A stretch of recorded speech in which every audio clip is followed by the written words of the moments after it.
Anyway, that was a lot of fun. And then they decided, and part of the Army thing, I think, some of the older boys thought,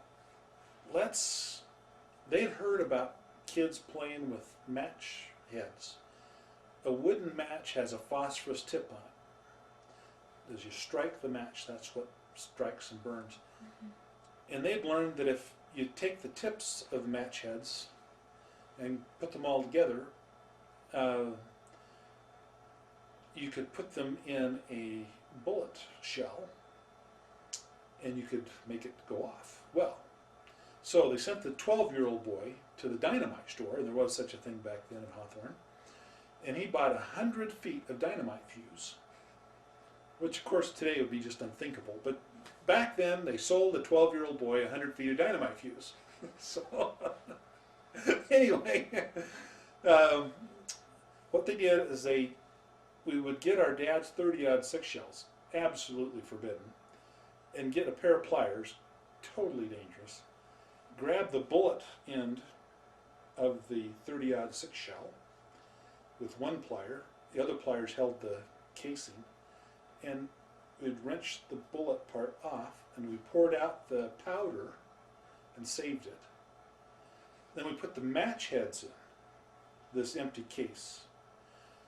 And then we'd take a small length, only about a foot long maybe, of dynamite fuse. This was slow burning dynamite fuse, okay? Once you lit it, it took a long time to burn. Anyway, you stick that down the throat of the bullet. Okay, the dynamite fuse will go down the bullet.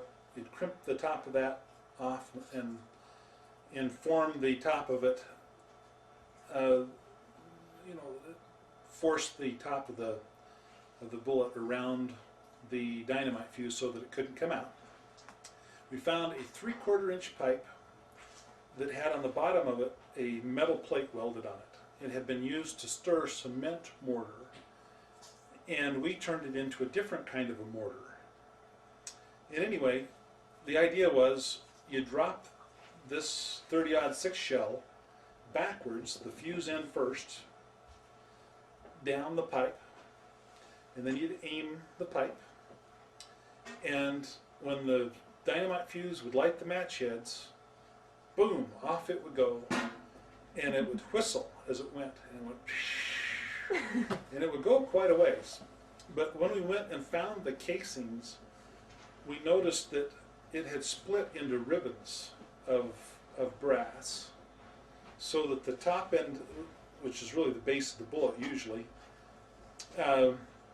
was really strong, and it stayed together, but the sides ripped into ribbons, into odd shapes, and we were worried that as it came out of the pipe, some of that shrapnel could come and hit us.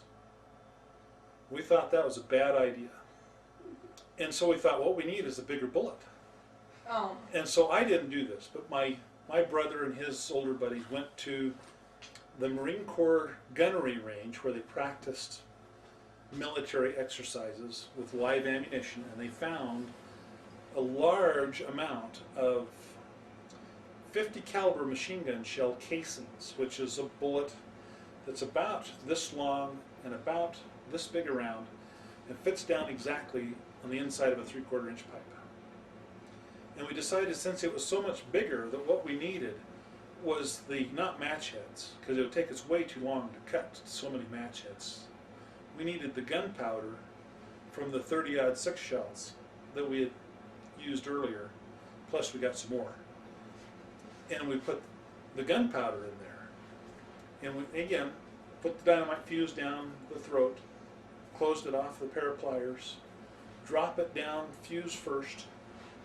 Then we decided, well, we've got to aim this thing at something. And so we thought, what are we going to aim this thing at? We thought, well, there's a fence, a whole row of fences back towards town.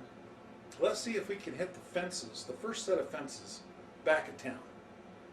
And nobody is on the street, hardly any activity on the street. Middle of the summer, no problem. Okay, so we start aiming this thing, drop the 30 or the 50 caliber machine gun shell down this thing. And after we lit the fuse and it was too late, we saw a black kid that we knew walking on the sidewalk in front of the fence we were aiming at. And off this bullet goes, and it whistles as it goes. And we started running and yelling and waving our arms at this kid. And he was on the sidewalk just before the fence that we were aiming at. And he could hear this thing coming. And he'd never heard it sound like that before. It's just whistles. Odd whistle. And he stops and he's looking around. And we're yelling at him, Colombo, Colombo! Great big black kid named Colombo. Okay? And how old is he? He was in high school. He was a big kid. You did not want to make Colombo mad. Okay? And anyway, he's listening for this thing and he hears it, and it hits a curb about 20 feet in front of him and bounces across the street. So we were pretty accurate.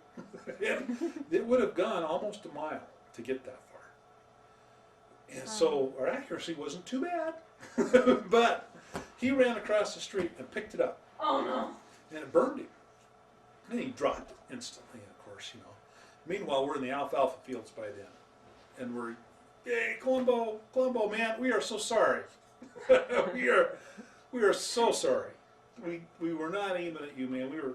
We were shooting at this fence, and you just happened to be there, and we couldn't stop it because we'd already lit the fuse, and there wasn't any way to stop it. And so we were yelling at you, trying to tell you, you know. Anyway, he just walked off shaking his head, and he was saying, dumb white kids. We were worried about starting a race riot or something, you know. But anyway, that